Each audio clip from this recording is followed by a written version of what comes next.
Okay, and then we have really special BMW with innovation, and we need again bigger Torx bolt what fits in here.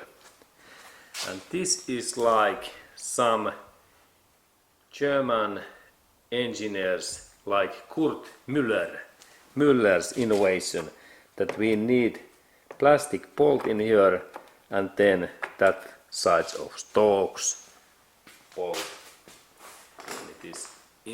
It keeps this radiator well in place. It is good keeping.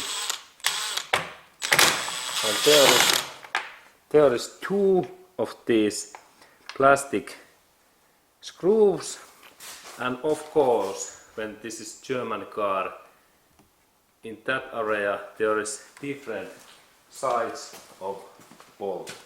It is better when we have German car that there is two different size of bolts.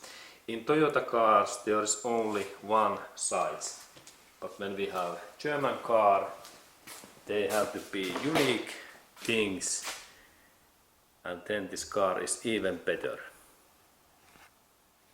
And let's go to take next part away.